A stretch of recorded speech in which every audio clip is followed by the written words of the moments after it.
नमस्कार, मैं महेंद्र सिंह गुरदैया स्वागत करता हूं आपका अपने YouTube चैनल लास्ट अटेम्प्ट पर। हम पढ़ रहे थे राजस्थान के चौहानों का इतिहास और उसी श्रृंखला में आज पढ़ेंगे हम अजमेर के चौहान वंश के कुछ अन्य शासकों को। तो देखिए, दुर्लभ राज नेक्स्ट शासक है। अगला शासक अजमेर के चौहान वंश में, सावर के चौहान वंश में दुर्लभ राज। इसका जो शासनकाल रहा था वो रहा था 998 से लेकर 1012 ईस्वी तक। इंपॉर्टेंट नहीं है, नहीं याद रखना है। इसी के समय में इसने किंसरिया ताम्रपत्र जारी किया था। हाँ, ये थोड़ा सा इंपॉर्टेंट हो सकता है कि बताइए किंसरिया ताम्रपत्र का संबंध किस राजा से है, किस शासक से है। तो इसका संबंध हो जाएगा दुर्लभ राज से। किंसरिया जगह है एक नागौर में, और ताम्रपत्र कहते हैं कि तांबे पर जो पत्र लिखे जाते हैं ना, तांबे की चद्दर पर, वो होते हैं ताम्रपत्र। तो किंसरिया ताम्रपत्र का संबंध है दुर्लभ राज द्वितीय से। नेक्स्ट देखिए, इसकी उपाधि मिलती है दुर्लंग मेरु। और दुर्लंग मेरु का अर्थ होता है जिसके आदेश को टाला ना जा सके, यानी जिसका कोई आदेश है, जिसके आदेश को कोई टाल ना सके। तो ऐसी इसने उपाधि धारण की थी, दुर्लंग मेरु। अगला शासक देखिए, गोविंद राज थड़, जो इसके बाद शासक बना था। 1012 ईस्वी से लेकर 1026 तक इसका शासनकाल था। यह भी इतना इंपॉर्टेंट नहीं है। इसमें केवल एक बात यह है कि इसकी उपाधि मिलती है बैरी घट्टा। जो गोविंद राज तृतीय है, इसकी उपाधि मिलती है बैरी घट्टा। और बैरी घट्टा का मतलब होता है कि अपने शत्रुओं को या अपने दुश्मनों को चक्की में डालकर उनको पीसकर मार देने वाला। यानी चक्की में अपने दुश्मन को, शत्रु को डाल दिया और चक्की से पीस के उसे मार दिया, तो उसको बोलते हैं बैरी घट्टा। तो बैरी घट्टा की उपाधि है गोविंद राज थड़ की या तृतीय की। एक पुस्तक लिखी थी प्रबंध कोश, और प्रबंध कोश के लेखक हैं राजशेखर। तो इस प्रबंध कोश में राजशेखर जी ने यह वर्णन किया है कि 1024 ईस्वी में इसने महमूद गजनबी को परास्त किया था, गोविंद तृतीय ने। यह वर्णन मिलता है प्रबंध कोश में कि भाई प्रबंध कोश में ऐसा लिखा है राजशेखर ने कि 1024 में महमूद गजनबी को परास्त किया था गोविंद तृतीय ने, गोविंद राज तृतीय ने। अगला शासक है बागपति राज, और बागपति राज का शासनकाल रहा था 1026 से लेकर 1040 ईस्वी तक। नहीं याद रखना है आपको। इसके समय की जो उल्लेखनीय घटना है वो ये है कि मेवाड़ का शासक था आंबा प्रसाद। जैसे अपना ये राजस्थान है, तो यहाँ पर अजमेर में चौहानों का राज्य था, चौहान क्षत्रिय थे। ऐसे ही यहाँ पर दक्षिणी राजस्थान में एक रियासत थी मेवाड़, और इस मेवाड़ रियासत में शासन था गुहिलों का। तो गुहिल भी क्षत्रिय थे, राजवंश थे। जो 36 क्षत्रिय थे, 36 राजपूत थे, राजकुल वंश थे, उनमें एक गुहिल भी हैं और चौहान भी हैं।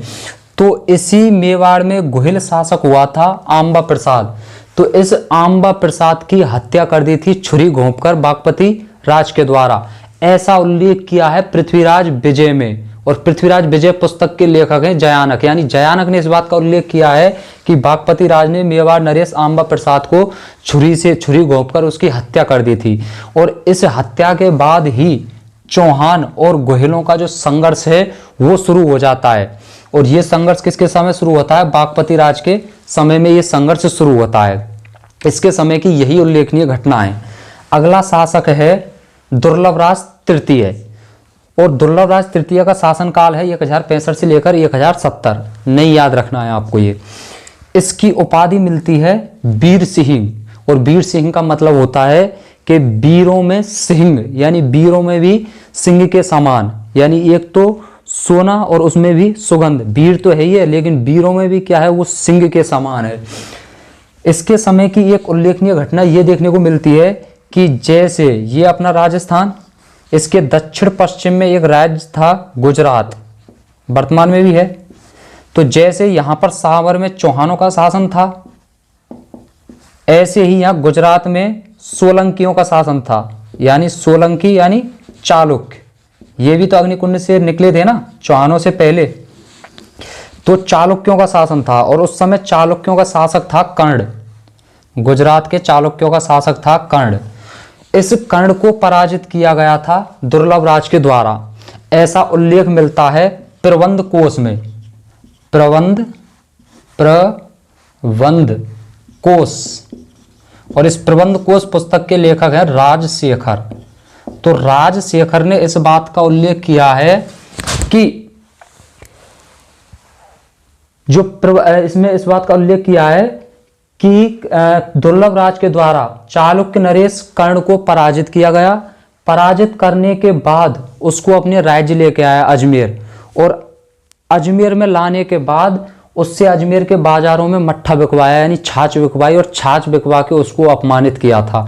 जब जाके कहीं इसके सीने को तसल्ली मिली, इसके छाती को ठंडक मिली थी, किसके, दुर्लभ राज को।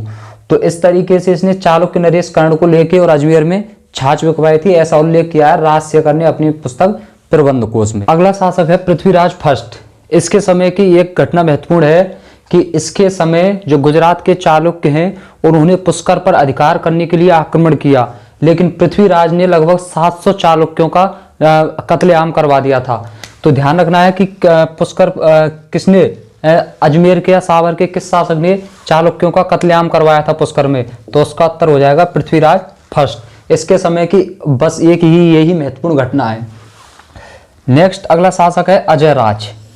अब देखिए अजयराज एवं अजयपाल, इन दोनों नामों में या दोनों शासकों के इतिहास में थोड़ा सा क्या है कि इतिहासकारों में मतभेद है, लेकिन फिर भी जो फैक्ट हैं वो फैक्ट बिल्कुल तथ्यात्मक हैं, बिल्कुल सत्य की कसौटी पर कसे हुए हैं। तो इसकी अजयराज की उपाधि मिलती है चक्र। इस अजयराज की उपाधि मिलती है चक्र, यानी कि इसने चक्र की भांति आसपास के घूम के आसपास के संपूर्ण क्षेत्र को अपने राज्य में मिला लिया था। इसी ने अजयराज ने ही मालवा का परमार शासक था नरवर्मन। ये अपना राजस्थान है, यहां पर मालवा राज्य था, और इस मालवा राज्य पर परमार वंश का शासक था नरवर्मन।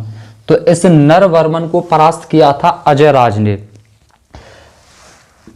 और देखिए एक और महत्वपूर्ण जानकारी जो आपको एनी हाउ कंडीशन याद रखनी है, क्योंकि अमूमन एग्जामों में पूछता रहता है कि बताइए बीकानेर शहर की स्थापना कब हुई, जोधपुर की स्थापना कब हुई, उदयपुर की स्थापना कब हुई, या अजमेर की स्थापना किसके द्वारा की गई थी और कब की गई थी।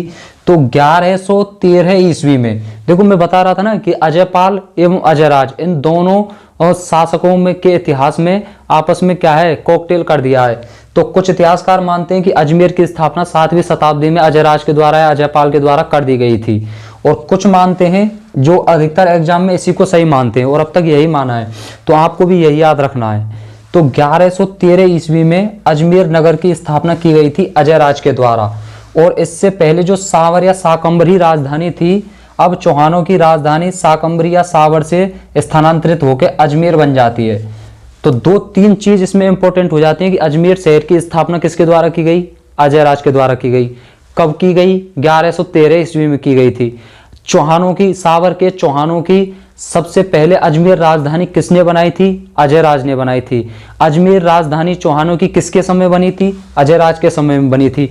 देखो प्रश्न पूछने का है ना, लहजा बदल दिया जा सकता है, लहजा बदला जा सकता है, लेकिन उत्तर तो वही होगा, उत्तर तो वही होगा। जैसे मैं बता रहा हूं, हो सकता है शब्द से ऐसे नहीं पूछे, लेकिन जब हमारा कंसेप्ट क्लियर होगा ना, तो वो प्रश्न को कैसे भी तोड़ ले मरोड़ ले, कोई फर्क पड़ने वाला नहीं है। लेकिन जब कम जानकारी होगी, अल्प ज्ञान होगा, तो हम क्या है कि प्रश्न को बस ऐसे ही थोड़ा सा उसने ट्विस्ट किया और हम घूम जाएंगे, और हम घूम जाएंगे तो हमसे उसका उत्तर सही नहीं होगा। तो ये क्लियर है। अजमेर की स्थापना की गई थी 1113 ईस्वी में अजयराज के द्वारा, और इसी ने राजधानी बनाई थी। नेक्स्ट बात देखिए, इसी ने, इस अजयराज ने स्वतंत्र रूप से चांदी एवं तांबे की मुद्रा जारी की थी। इसने स्वतंत्र रूप से चौहानों की अपनी मुद्रा जारी की थी, और इसकी मुद्राओं पर, इसके सिक्कों पर इसकी रानी है सोमल देवी, उसका नाम अंकित है। इसकी सिक्कों पर या इसकी मुद्राओं पर इसकी रानी सोमल देवी का नाम अंकित है। आपको याद रखना है कि अजयराज की कौन सी रानी के नाम अंकित है उसकी मुद्राओं पर, तो उसकी रानी है सोमल देवी, उसका नाम अंकित मिलता है इस पे सिक्कों पर। अंत में ये थोड़ा सा आध्यात्मिक टाइप का होता है ये अजयराज, तो अंत में ये संन्यास धारण करके और पुष्कर चला जाता है, और अपने बेटे अर्णोराज को या आनाजी को अपना राज्यकाल इसको सवला देते हैं, और खुद संन्यास धारण करके पुष्कर चले जाते।